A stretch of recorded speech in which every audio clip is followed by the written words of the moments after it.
కొత్త ఐటీ చట్టం రాబోతోంది. అనుమానం వస్తే చాలు మీ సోషల్ మీడియా అకౌంట్లు, ఈమెయిల్స్ను ఐటీ అధికారులు తనిఖీ చేయొచ్చు.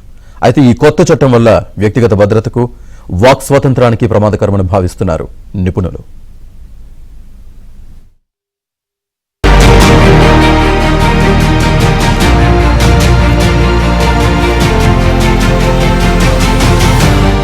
మీరు ఇన్కమ్ ట్యాక్స్ ఎగ్గొడుతున్నారా? ఆదాయం వస్తున్నా ప్రభుత్వానికి చెప్పడం లేదా? అయితే ఇకపై ఆ పప్పులు ఉడకు. అనుమానం వస్తే చాలు ఐటీ అధికారులు మీ సోషల్ మీడియా ఖాతాలను, వ్యక్తిగత మెయిళ్లను, బ్యాంక్ అకౌంట్లను, ఆన్లైన్ ఇన్వెస్ట్మెంట్, ట్రేడింగ్ ఖాతాలను తనిఖీ చేయవచ్చు. కేంద్ర కేబినెట్ ఇటీవల ఆమోదించిన కొత్త ఐటీ బిల్లు ఇందుకు అధికారం కల్పిస్తోంది. లెక్కల్లో చూపించని నగదు, నగలు, ఇతర విలువైన వస్తువులు, పత్రాలు మీ దగ్గర ఉన్నట్లు భావించినా కూడా అధికారులు వీటన్నిటినీ తనిఖీ చేసేలా ఈ బిల్లు విస్తృత అధికారాలను కట్టబెడుతోంది. ప్రస్తుతం అమల్లో ఉన్న ఐటీ చట్టం 1961 ప్రకారం ఎవరైనా పన్ను ఎగవేస్తున్నారన్న అనుమానం, సమాచారం ఉంటే వారి ఇళ్లు, ఆఫీసులు, లాకర్లు, అల్మారాల తాళాలు పగలగొట్టి సోదాలు నిర్వహించేందుకు మాత్రమే ఐటీ అధికారులకు అధికారం ఉంది. కానీ కొత్తగా తీసుకురానున్న చట్టంలో వర్చువల్ డిజిటల్ స్పేస్ ను కూడా తనిఖీ చేయవచ్చు.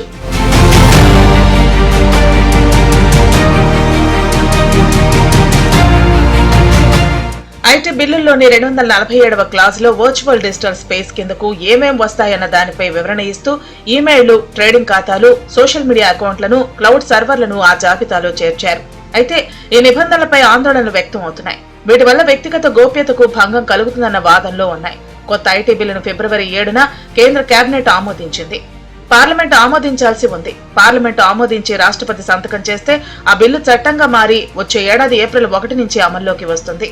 న్యూ ఇన్కమ్ ట్యాక్స్ బిల్ 2025 అనేది చాలా కాలంగా ఒకవైపు నుంచి ఇన్కమ్ ట్యాక్స్ ఎస్సీస్, మరోవైపు ప్రభుత్వం కూడా ఎదురు చూస్తున్నటువంటి బిల్ అండి ఇది.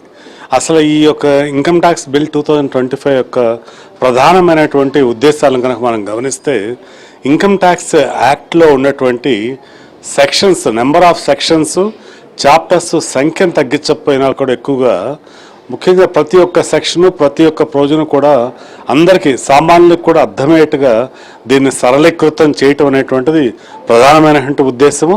అలాగే దీంతో పాటుగా ఫేస్లెస్ స్క్రూటనీస్, అంటే ముఖ్యంగా మనకి ఫైల్ అయినటువంటి ట్యాక్స్ రిటర్న్స్లో 99% రిటర్న్స్ ఆటోమేటిక్గా వాటిని అసెస్ చేస్తూ స్క్రూటనీ యొక్క అవసరం లేకుండా చేయాలనేటువంటి ఒక సంకల్పం ఉండటం, అలాగే వివాదరహితంగా ముందుకెళ్ళటానికి ఇన్కమ్ ట్యాక్స్ బిల్ ఈ యొక్క కొత్త బిల్ అనేటువంటిది సహాయకారిగా ఉంటుంది అనేటువంటిది ఒక ఎయిమ్. రకరకాల చట్టాల పేరుతో రాజ్యాంగం ప్రసాదించిన హక్కులను ప్రభుత్వం హరిస్తోంది. సోషల్ మీడియాలో పోస్టులు, ఈమెయిల్ సైతం రాజ్యాంగం ప్రసాదించిన ప్రాథమిక హక్కైన భావ ప్రకటన స్వేచ్ఛ కిందకే వస్తుంది. ఆర్టికల్ 19(1)(a) ప్రకారం ప్రతి వ్యక్తి తన భావాలను స్వేచ్ఛగా వెల్లడించవచ్చు. గోప్యత పాటించే హక్కు కూడా ప్రతి వ్యక్తికి ఉంది.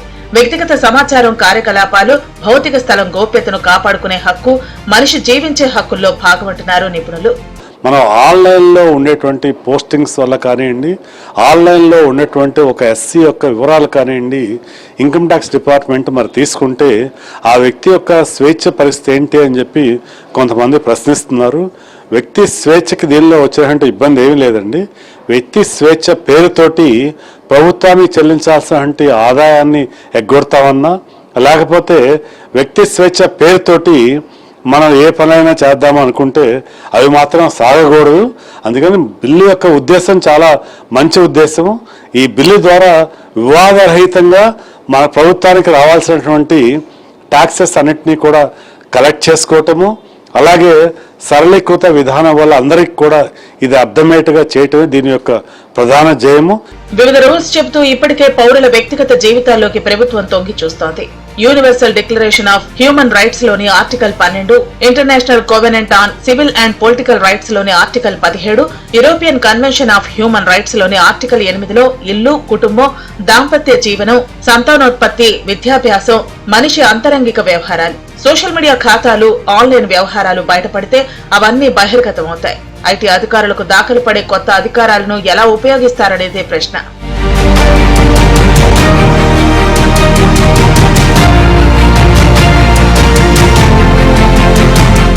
చట్టపరమైన పర్యవేక్షణ లేదా విధానపరమైన రక్షణ లేకపోతే ఈ కొత్త చట్టం దుర్వినియోగం అయ్యే అవకాశాలు అధికంగా ఉంటాయి. వ్యక్తులే కాదు, సంస్థలు, కోఆపరేటివ్ సొసైటీలను సైతం కొత్త బిల్లు ప్రకారం ఐటీ శాఖ తనిఖీలు చేయొచ్చు.